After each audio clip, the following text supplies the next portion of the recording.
Hi, my name is Mac, and I'm here at Pointfest, and I'm with the Glorious Sons. Hi, guys. How are you? Hi, Mac. How you doing? I'm great. If you could just start off by introducing yourselves and what you do for the band. I'm Jay. I play guitar. I'm Brett. I'm his brother, and I sing. Very nice. So I want to start off by talking about Young Beauties and Fools, obviously, because I think it's so interesting that you transformed it from voice notes on your phone in like 21 days. So tell me a little bit more about that. Well, for the better part of 3 years, we had no clue what we were going to do. We were writing a lot. We'd released our first album, The Union, and we were just kind of in a rut. We didn't know how to take that next step. Mm-hmm. And I'd shown all the boys these songs, but we didn't really recognize how to take them to the next level. Hundreds, right? Yeah, and put them into, hundreds. That's crazy. How to turn them into band songs. And then we went down to Los Angeles and met these guys, Fred, Tom, and Ryan. I'd say all their last names, but I would get them mixed up between the three of them. They're called Fast Friends Music. Mm-hmm. They're in a band. They're also a production team. And right away, they knew what to do. And we followed their lead. And, it was, how many days was it to recording the songs? We went down for 1 week, a 1 week blind date initially. And out of that week, I think we got 4 or 5 songs. And the first song we wrote was Josie, and then came Everything Is All Right. Mm-hmm. And then Poor Heart, maybe, and a couple other ones that didn't make the album. Yeah. We did 15 songs in 17 days. Yeah. That's crazy. For the album, yeah. But after 3 years, it had to feel amazing to know that it just kind of was there. It was like a lot of weight being lifted off your shoulder. Like a dam. Yeah, it was pressure. We got really lucky to be in the right place at the right time, because if we didn't end up there, God knows where we would have ended up. Yeah. So. Yeah. I literally just said that about myself earlier, like right place, right time kind of thing. Yeah. Okay, so I want to go back to about a year ago from now. You guys are just getting out of the studio, right? Kind of starting the mixing process for Young Beauties and Fools. You released Everything Is All Right in the summer, and after that is when things start to change, right? You got multiple record labels coming after you. You're starting to do stuff in the States to put the album out. What is that like? Well, it's good. I just think about like how hard it is for me to get my license plates registered on time, and then you guys are just signing multiple record deals. Like that has to be insane. Well, that kind of stuff is not something that we really deal with. Mm-hmm. We kind of deal with the results of that. So then all of a sudden we're touring in the States in a meaningful way. Yeah.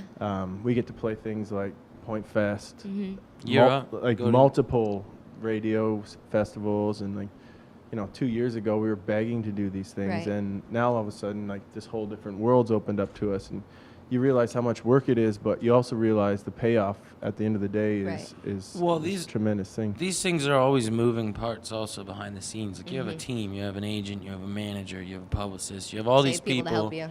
Yeah, you have all these people who are in your corner trying to work this stuff from day one, and have been trying since our first album, our first EP for that matter, and it didn't really start kicking off for us until Everything Is All Right. Right, yeah.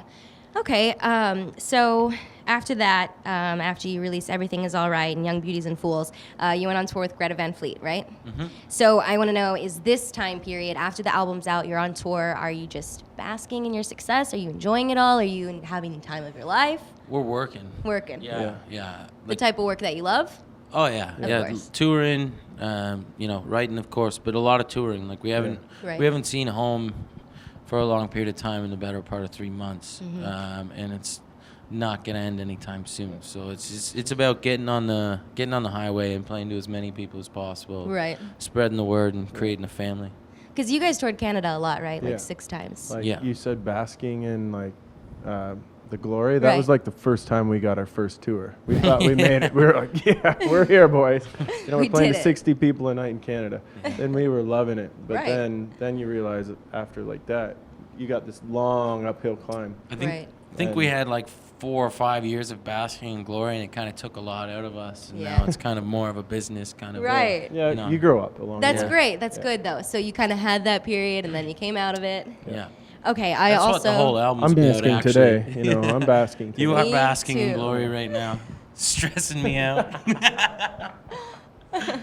Okay, I also was wondering about the high from winning the Rock Album of the Year for the Juno Award. How's that? Well, we were all separated at the time. Jay was with his girlfriend in Denver. Packer was on his way home. I was on the bus with Jesse and Coster. Mamba was somewhere in Denver as well. Mamba actually was in Colorado Springs, shacked up in a hotel with his girlfriend.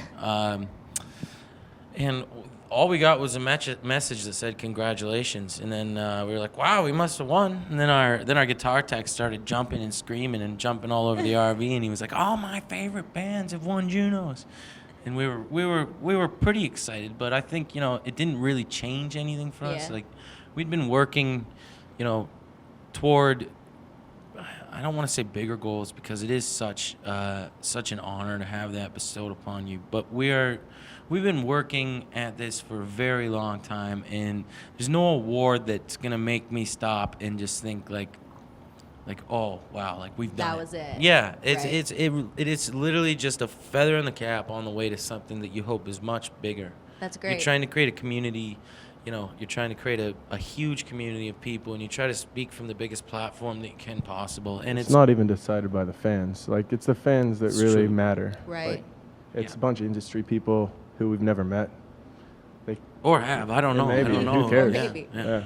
So it was kind of like a stepping stone into something Yeah, greater, and you it's think? we're very thankful for it. Of course, But yeah. it's not a huge thing for us, especially not 3 months after the fact. We're still in a van with 11 people right now. Yeah. It doesn't change that. Oh boy.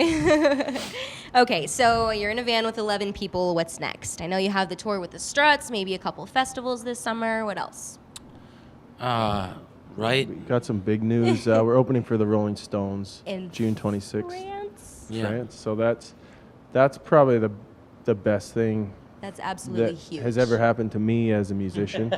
I would say, like, He's a huge Rolling Stones Stones fan, fan, so so. yeah. And then we've got lots of great festival dates, and we're going to tour U.S. in the fall, tour Europe, tour Canada in the fall. So we're busy. So we got Very lots nice. ahead. You like it here in the States? I do, yeah. Yeah. It's a lot of tension, but it's a wonderful country, and it's vast, and there's so many different things to hold on to down here. Right. Yeah. Well, we are very glad that you're here. I know you spent a lot of time going back and forth from Canada, but it's great to have you here, and Thanks for I'm having us. definitely looking forward to what comes next. Thank you. Thanks, guys. Bye-bye. Thanks. All right, clear?